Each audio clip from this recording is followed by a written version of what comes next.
নীলাচল নিবাসায় নিত্যায় পরমাত্মনে বলভদ্রা সুভদ্রাভ্যং জগন্নাথায়তে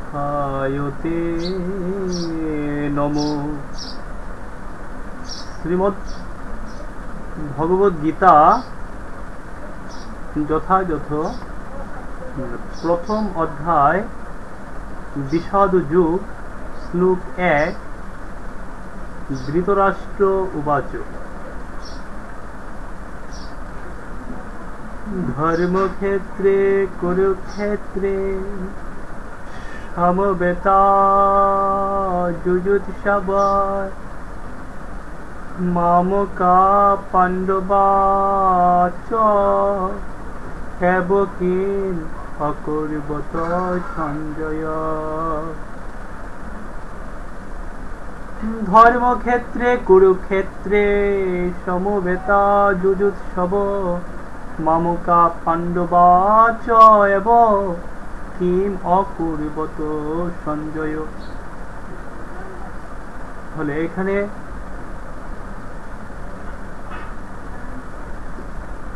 অন্যগুলো হচ্ছে ধৃতরাষ্ট্র উবাচ, মহারাজ ধৃতরাষ্ট্র বললেন ধর্মক্ষেত্রে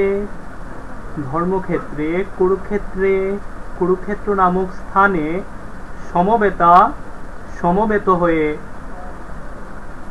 যুযুৎসব যুদ্ধকামী মামকা আমার দল সৎপুত্রেরা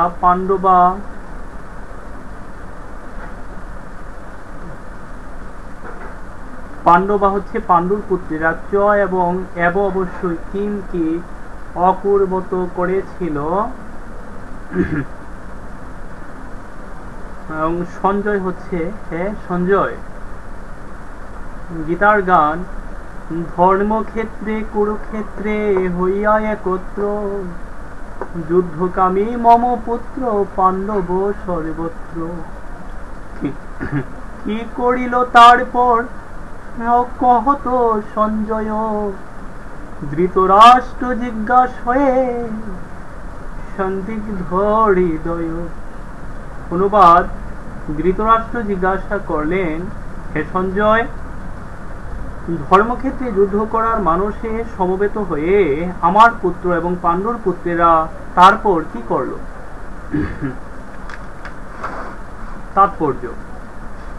তাৎপর্য উপহার দিয়েছেন কৃষ্ণ কৃপা শ্রীমূর্তি শ্রীল অভয় চরণারবিন্দ ভক্তি বেদান্ত স্বামী প্রভুপাদ আন্তর্জাতিক কৃষ্ণ ভাবনামৃত সংঘ ইস্কন প্রতিষ্ঠাতা আচার্য প্রভুপাদ কৃত তাৎপর্য কে জয়। ভগবদ গীতা হচ্ছে বহুজন পঠিত এবং ভগবত তত্ত্ববিজ্ঞান, যার মর্ম গীতা মাহাত্ম্যে বর্ণিত হয়েছে। সেখানে বলা হয়েছে ভগবদ গীতা পাঠ করতে হয় ভগবত তত্ত্বদর্শী কৃষ্ণ ভক্তের তত্ত্বাবধানে। ব্যক্তিগত দৃষ্টিভঙ্গির পরিপ্রেক্ষিতে গীতার বিশ্লেষণ করা কখনোই উচিত নয়। গীতার যথাযথ অর্থ উপলব্ধি করার দৃষ্টান্ত ভগবদ গীতাই আমাদের সামনে তুলে ধরেছে। অর্জুনের মাধ্যমে, যিনি স্বয়ং ভগবানের কাছ থেকে সরাসরি ভাবে এই গীতার জ্ঞান লাভ করেছিলেন। অর্জুন ঠিক যেভাবে গীতার মর্ম উপলব্ধি করেছিলেন, ঠিক সেই দৃষ্টিভঙ্গি ও মনোবৃত্তি নিয়ে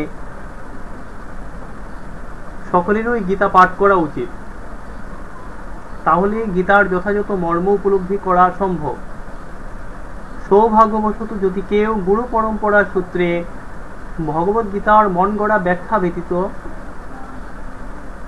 যথাযথ অর্থ উপলব্ধি করতে পারেন, তবে তিনি সমস্ত বৈদিক জ্ঞান এবং পৃথিবীর সব রকম শাস্ত্র জ্ঞান আয়ত্ত করতে সক্ষম হন। ভগবদ গীতা পড়ার সময় আমরা দেখি অন্য সমস্ত শাস্ত্রে যা কিছু আছে তার সবই ভগবদ গীতায় আছে। উপরন্তু ভগবদ গীতায় এমন অনেক তত্ত্ব আছে যা আর কোথাও নেই। এটি হচ্ছে গীতার মাহাত্ম্য এবং এই জন্যই গীতাকে সর্বশ্রেষ্ঠ শাস্ত্র বলে অভিহিত করা হয়। গীতা হচ্ছে পরম তত্ত্ব দর্শন, কারণ পরমেশ্বর ভগবান শ্রীকৃষ্ণ নিজে এই জ্ঞান দান করে গেছে। মহাভারতে বর্ণিত ধৃতরাষ্ট্র ও সঞ্জয়ের আলোচনার বিষয়বস্তু হচ্ছে ভগবদ গীতার মহৎ তত্ত্বদর্শনের মূল উপাদান। এখানে আমরা জানতে পারি যে এই মহৎ তত্ত্বদর্শন প্রকাশিত হয়েছিল কুরুক্ষেত্রের রণাঙ্গনে, যা সুপ্রাচীন বৈদিক সভ্যতার সময় থেকেই পবিত্র তীর্থস্থান রূপে খ্যাত। ভগবান যখন মানুষের উদ্ধারের জন্য এই পৃথিবীতে অবতরণ করেছিলেন, তখন এই পবিত্র তীর্থস্থানে তিনি নিজে পরম তত্ত্ব সমন্বিত এই গীতা দান করেন। এই শ্লোকে ধর্মক্ষেত্র শব্দটি খুবই তাৎপর্যপূর্ণ, কারণ কুরুক্ষেত্রের যুদ্ধক্ষেত্রে ভগবান শ্রীকৃষ্ণ অর্জুন তথা পাণ্ডবদের পক্ষে ছিলেন। দুর্যোধন আদি কৌরবদের পিতা ধৃতরাষ্ট্র তার পুত্রদের বিজয় সম্ভাবনা সম্বন্ধে অত্যন্ত সন্দিগ্ধ হয়ে পড়েছিলেন। দ্বিধাগ্রস্ত চিত্তে তাই তিনি সঞ্জয়কে জিজ্ঞাসা করেছিলেন, আমার পুত্র ও পাণ্ডুর পুত্রেরা তারপর কি করল? তিনি নিশ্চিত ছিলেন যে তার পুত্র এবং পাণ্ডু পুত্রেরা কুরুক্ষেত্রের বিস্তীর্ণ ভূমিতে যুদ্ধ করবার জন্য সমবেত হয়েছিলেন, কিন্তু তবুও তার অনুসন্ধানটি ছিল তাৎপর্যপূর্ণ। তিনি চাননি যে পাণ্ডব এবং কৌরবদের মধ্যে কোনো আপোষ মীমাংসা হোক, কিন্তু তিনি চেয়েছিলেন যুদ্ধে তার পুত্রদের ভাগ্য সুনিশ্চিত হোক। তার কারণ হচ্ছে কুরুক্ষেত্রের পুণ্যতীর্থে এই যুদ্ধের আয়োজন হয়েছিল। বেদে বলা হয়েছে কুরুক্ষেত্র হচ্ছে অতি পবিত্র স্থান, যা দেবতারাও পূজা করে থাকেন। তাই ধৃতরাষ্ট্র এই যুদ্ধের ফলাফলের উপর এই পবিত্র স্থানের প্রভাব সম্বন্ধে শঙ্কাকুল হয়ে পড়েছিলেন। তিনি খুব ভালোভাবে জানতেন যে অর্জুন এবং পাণ্ডুর অন্যান্য পুত্রদের উপর এই পবিত্র স্থানের মঙ্গলময় প্রভাব সঞ্চারিত হবে, কারণ তারা সকলেই ছিলেন অত্যন্ত ধর্মপরায়ণ। সঞ্জয় ছিলেন ব্যাসদেবের শিষ্য, তাই ব্যাসদেবের আশীর্বাদে তিনি দিব্যচক্ষু প্রাপ্ত হন, যার ফলে তিনি ঘরে বসেও কুরুক্ষেত্রের সমস্ত ঘটনা দেখতে পাচ্ছিলেন। তাই ধৃতরাষ্ট্র তাকে যুদ্ধক্ষেত্রের পরিস্থিতি সম্পর্কে জিজ্ঞাসা করেন। পাণ্ডবেরা এবং ধৃতরাষ্ট্রের পুত্রেরা ছিলেন একই বংশজাত, কিন্তু ধৃতরাষ্ট্রের মনোভাব এখানে প্রকাশ পেয়েছে। তিনি কেবল তার পুত্রদেরই কৌরব বলে গণ্য করে পাণ্ডুর পুত্রদের বংশগত উত্তরাধিকার থেকে বঞ্চিত করেছেন। এভাবে ভ্রাতুষ্পুত্র বা পাণ্ডুর পুত্রদের সঙ্গে সম্পর্কের মাধ্যমেই ধৃতরাষ্ট্র বিশেষ দৃষ্টিভঙ্গি হৃদয়ঙ্গম করা যায়। ধান খেতে যেমন আগাছাগুলো তুলে ফেলে দেয়া হয়,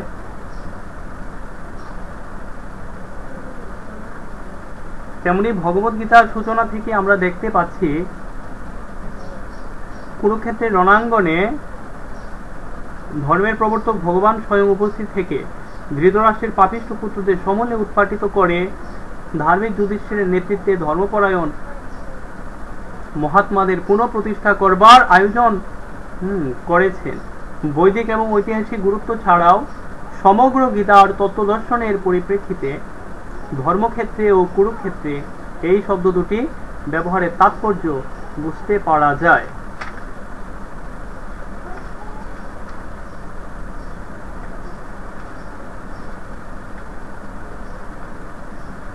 শ্লোক 2 সঞ্জয় উবাচ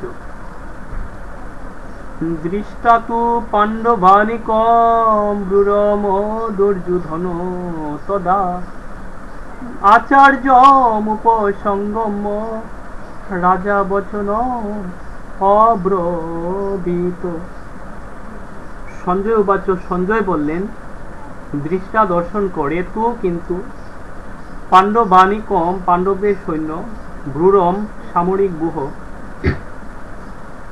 দুর্যোধন রাজা দুর্যোধন তদা সেই সময়, আচার্যম ধুনাচার্য উপসঙ্গম কাছে গিয়ে, রাজা রাজা বচনম বাক্য অব্রবীত বলেছিলেন।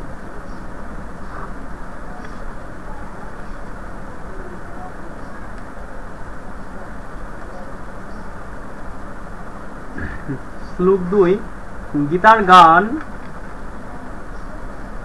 সঞ্জয় কহিল রাজা শুনো মন দিয়া, পাণ্ডবেরা সৈন্য সজ্জা সাজানো দেখিয়া।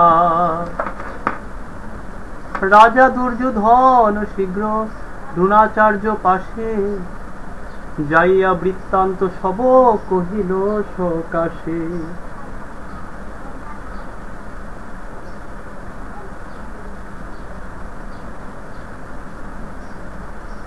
অনুবাদ। সঞ্জয় বললেন, হে রাজন, পাণ্ডবদের সৈন্যসজ্জা দর্শন করে রাজা দুর্যোধন দ্রোণাচার্যের কাছে গিয়ে বললেন। তাৎপর্য, ধৃতরাষ্ট্র ছিলেন জন্মান্ধ। দুর্ভাগ্যবশত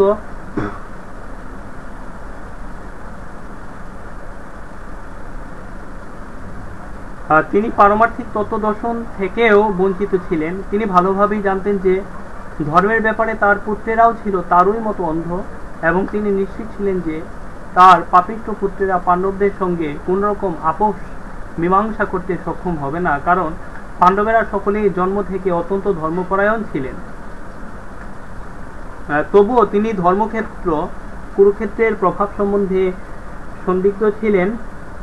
যুদ্ধক্ষেত্রের পরিস্থিতি সম্বন্ধে ধৃতরাষ্ট্রের এই প্রশ্ন করার প্রকৃত উদ্দেশ্য সঞ্জয় বুঝতে পেরেছিলেন। তাই তিনি নৈরাশ্যগ্রস্ত রাজাকে সাবধান করে দিয়ে বলেছিলেন, এই পবিত্র ধর্মক্ষেত্রের প্রভাবের ফলে তার সন্তানেরা পাণ্ডবদের সঙ্গে কোন রকম আপোষ মীমাংসা করতে সক্ষম হবে না। সঞ্জয় তখনই ধৃতরাষ্ট্রকে বললেন যে তার পুত্র দুর্যোধন পাণ্ডবদের মহৎ সৈন্যসজ্জা দর্শন করে তার বিবরণ দিতে তৎক্ষণাৎ সেনাপতি দ্রোণাচার্যের কাছে উপস্থিত হলেন। দুর্যোধনকে যদিও রাজা বলা হয়েছে, তবু সেই সংকটময় অবস্থায় তাকে তার সেনাপতির কাছে উপস্থিত হতে দেখা যাচ্ছে। এর থেকে আমরা বুঝতে পারি যে চতুর রাজনীতিবিদ হবার সমস্ত গুণগুলো দুর্যোধনের মধ্যে বর্তমান ছিল, কিন্তু পাণ্ডবদের মহতী সৈন্যসজ্জা দেখে দুর্যোধনের মনে যে মহাভয়ের সঞ্চার হয়েছিল তা তিনি তার চতুরতার আবরণে ঢেকে রাখতে পারেননি। গৌর প্রেমানন্দে হরি হরি বল, হরে কৃষ্ণ হরি বল, বল হরি।